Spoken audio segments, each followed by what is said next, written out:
Court మన 3 రోజుల నాడు చెప్పింది రాజమండ్రి జైలుకి.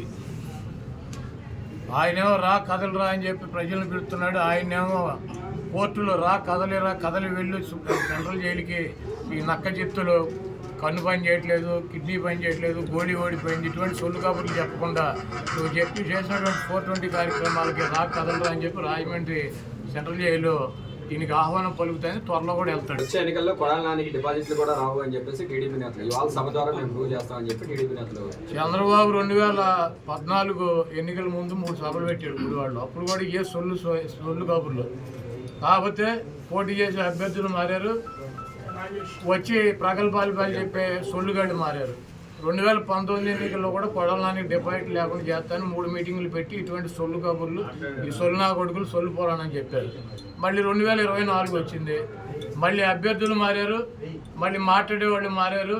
ఈ గుంట నక్క మాత్రం వీడు ఇంటా ఉన్నాడు. ఇప్పుడు 2 మీటింగులు అయినాయి, ఇది 3వ మీటింగ్ పెడతాడు ఎన్నికల్లోపు. నా ఊడిపోయిన ఇంటర్ కూడా పెట్టలేదు. ఉమ్మడి కృష్ణా జిల్లాలో వైసీపీ ఖాళీ అయిపోతుందని కూడా చెప్తున్నారు సార్. మొత్తం జాయినింగ్స్ వరుసగా ఉన్నాయి, ఎక్కడ పెట్టుకోవాలో కూడా మాకు తెలియట్లేదు, ఎక్కడ సర్దాలు కూడా. ఎక్కడో పెట్టుకోమనండి.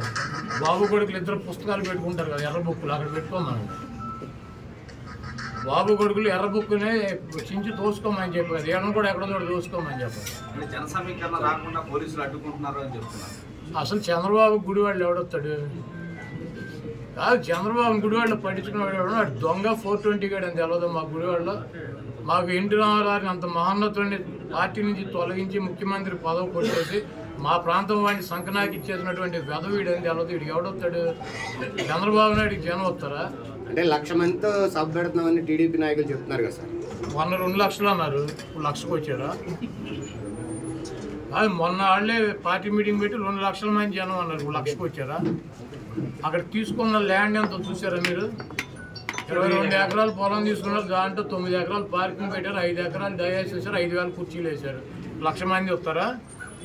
ఇప్పుడు వెళ్ళి లెక్కేటాడు కుర్చీలు 5,000 ఒకటో కుర్చీ ఉంటే నేను గుడివాడ వేసి వెళ్ళిపోతా. మీరు వెళ్ళా లెక్కేటాడు మీడియా వాళ్ళు.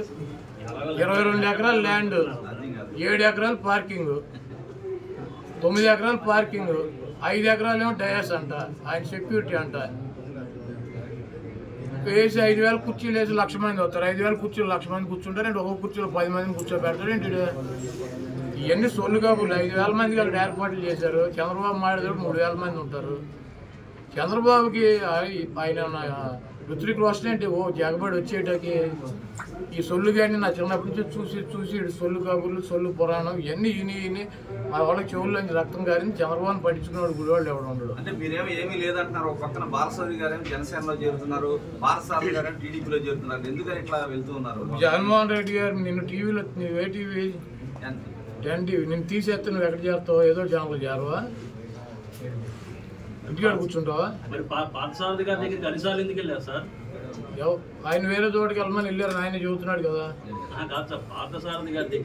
ఎవరు వెళ్ళారు? ఎవరు వెళ్ళింది? ఎవరు? నేను కూడా వెళ్ళా. ఎందుకన్నా మనందరం కలిసి ఉన్నాం కదా, కలిసి ప్రయాణం చేద్దామని చెప్పి.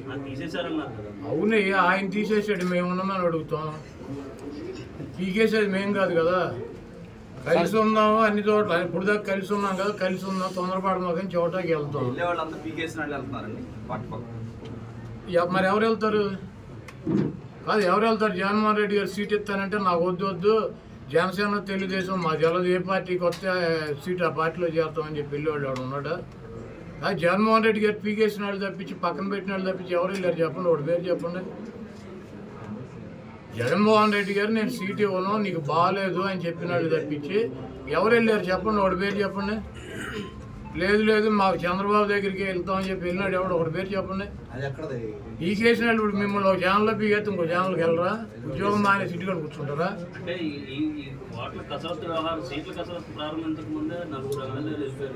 వాళ్ళకి అప్పుడే చెప్పాడు అసెంబ్లీ అంటే ఎమ్మెల్సీ ఎన్నికల్లో మేము తీసుకెళ్ళి లోపల తీసుకెళ్ళి సర్లే చూస్తానని చెప్పమంటే నేను సీట్ ఇవ్వనని. మీరు రామాయణం వెళ్తాను, రావుడు సీత వెళ్తే ఏమవుతాను? నేనేం చెబుతాను? కాదు, 4 ఏళ్ళు నలుగురికి అసెంబ్లీ జరుగుతూ ఉండగా ఓటేసే ముందు నలుగురిని తీసుకెళ్ళి ముఖ్యమంత్రితో మాట్లాడించారా?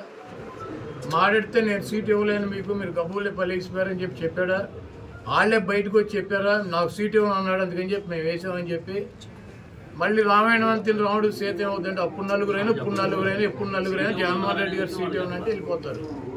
రాష్ట్రం అంతా గొప్పగా అభివృద్ధి జరుగుతుంటే ఆయా ప్రాంతాల్లో అభివృద్ధి జరగక ఎమ్మెల్యేలు తీసేస్తున్నారా?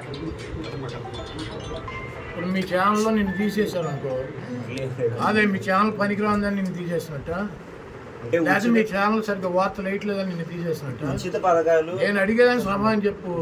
ఇప్పుడు నీ ఛానల్లో నిన్ను తీసేశారు నేను ఒక్కనే అంటే మీ ఛానల్ సరిగ్గా వార్తలు చూపించట్లేదని, మీ వార్తలు సరిగ్గా కవర్ చేయట్లేదని, మీ ఛానల్ పనికిరాందని నిన్ను తీసేసినట్ట.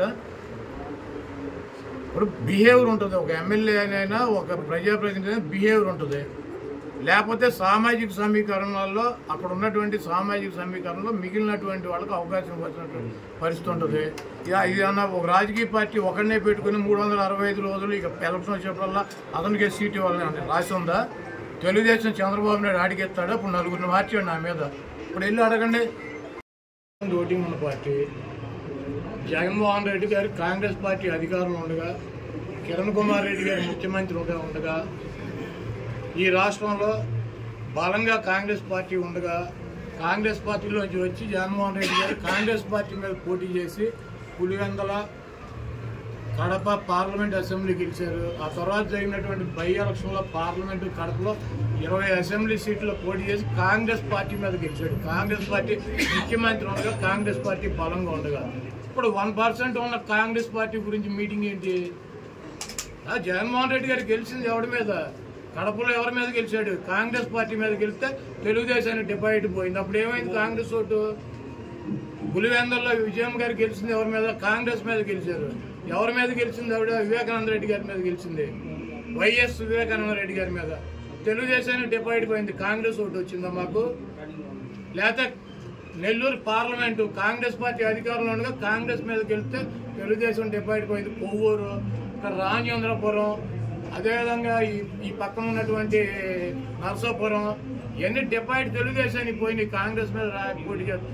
ఈ రాష్ట్రంలో మొన్న 2014-19 ఎన్నికల్లో జనసేన గెలిచింది నరసాపురం, రాజోళ్ళు. 3వ ప్లేస్ ఎవడు? టీడీపీ. నరసాపురంలో 2వ ప్లేస్లో జనసేన వస్తే టీడీపీ 3వ ప్లేస్లో. భీమవరం, గాజువాకలో పవన్ కళ్యాణ్ 2వ ప్లేస్కి వస్తే 3వ ప్లేస్ డిపాజిట్. ఈ రాష్ట్రంలో ఏ పార్టీ పుట్టినది, కాంగ్రెస్ కావచ్చు, బీజేపీ కావచ్చు, జనసేన కావచ్చు, ఏ పార్టీ అయినా బలంగా ఫైట్ ఇస్తే 3వ ప్లేస్లోకి వెళ్ళే ముష్టిగాడి చంద్రబాబు. డిపాజిట్లు పోగొట్టుకునే వెధవ చంద్రబాబు. కాబట్టి ఎన్ని పార్టీలు వచ్చినా 4 ఓట్లు ఒక్కో పార్టీకి పోతే వీటికి కూడా 4 మిగులుతాయి. కాబట్టి వెళ్ళి మీరు చంద్రబాబు సాయంత్రం వస్తాడు, బాబు కాంగ్రెస్ పార్టీకి అధ్యక్షురాలు మారారు, మనం 3లో ఉంటామా 2లో ఉంటామా, డిపాజిట్లు పోతాయని వీళ్ళు ఆయన అడగండి. ఎన్టీ రామారావు చనిపోయి 25 సంవత్సరాలు అయింది. ఆయన 30 సంవత్సరాలు సినీ రంగ పరిశ్రమలో అనేక చిత్రాలు నటించి సినీ రంగ పరిశ్రమలో ఆయన్ని ఉన్నతమైనటువంటి స్థానానికి తీసుకొచ్చినటువంటి, ప్రజలకి మేలు చేయాలని చెప్పి ఒక రాజకీయ పార్టీ స్థాపించి 9 నెలల్లో అధికారంలోకి వచ్చి అనేక సంక్షేమ కార్యక్రమాలు చేసి నమ్ముకున్నటువంటి కుటుంబం చేతిలో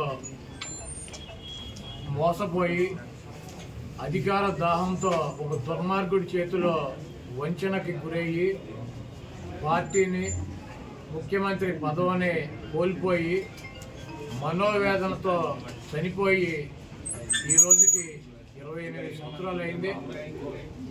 ఎవరైతే ఎన్టీఆర్ పనికిరాడని చెప్పారో, ఎవరైతే ఎన్టీఆర్ దుర్మార్గుడని చెప్పారో, ఎవరైతే ఎన్టీఆర్ని పార్టీ అధ్యక్ష పదవి నుంచి సస్పెండ్ చేసి పక్కన కూర్చోబెట్టారో, ఎవడైతే ఎన్టీఆర్ని ముఖ్యమంత్రి పీఠం నుంచి దించి అధికారంలోకి వచ్చాడో వాడే ఆ గజ దొంగే 28 సంవత్సరాలు అయినా కూడా ఎన్టీఆర్ బూట్లు నాకే పరిస్థితి ఎన్టీఆర్ కల్పించాడు. ఇటువంటి దుర్మార్గుల్ని ఈ రాష్ట్ర ప్రజలు గుర్తించాలి. బతుకున్నప్పుడేమో దుర్మార్గుడు అని చెప్పి, ఆయన ముఖ్యమంత్రిగా పార్టీ నాయకుడిగా పనికిరాడని చెప్పి, ఈరోజు సిగ్గు శరము లేకుండా ఎవరైతే ఆయన్ని దించారో అదే కుటుంబ సభ్యులు, అదే వ్యక్తి ఎన్టీ రామారావు గ్రామానికి వచ్చి విగ్రహాలకు దండేయటం, ఎన్టీ రామారావుకి వర్ధంతి చేస్తానని చెప్పడం, ఇటువంటి దుర్మార్గపు ఆలోచనలో పదవి కోసం ఆయన పేరు చెబితే 4 ఓట్లు వస్తాయి అన్నటువంటి ఉద్దేశంతో ఆఖరికి చంపినటువంటి వ్యక్తులే, పదవి నుంచి తొలగించినటువంటి వ్యక్తులే ఆయన పొగుడుతూ కీర్తిస్తూ ఈరోజు తిరుగుతున్నారంటే ఈ రాష్ట్ర ప్రజలు ఇటువంటి వ్యక్తులను ఎటువంటి నక్కజిత్తుల వ్యక్తులు కూడా మన రాష్ట్ర ప్రజలు అర్థం చేసుకుంటారు. ఇటువంటి చంద్రబాబు నాయుడిని ఈ రాష్ట్ర ప్రజలు తెలంగాణలో పూర్తిగా నిర్మూలించారు. ఆంధ్ర రాష్ట్ర ప్రజలు కూడా 2024లో నిర్మించడానికి సిద్ధంగా ఉన్నారు. ఏదేమైనప్పటికీ ఎన్టీ రామారావు లాంటి మహనీయుడు ఆశయాలని ముందుకు తీసుకెళ్లాల్సినటువంటి అవసరం ఉంది కాబట్టి తప్పకుండా ఆయనకి అభిమానిగా 28 సంవత్సరాల నుంచి ప్రతి సంవత్సరం కూడా ఆయన వర్ధంతి జయంతి కార్యక్రమాలు ఇక్కడ పెద్ద ఎత్తున నిర్వహిస్తున్నాం. ఇక ముందు కూడా నిర్వహిస్తాం. ఇటువంటి గుంటనక్కల్ని ఈ రాష్ట్ర ప్రజలు నమ్మొద్దని చెప్పి వారిని తుదముట్టించాలని చెప్పి కోరుతున్నాం.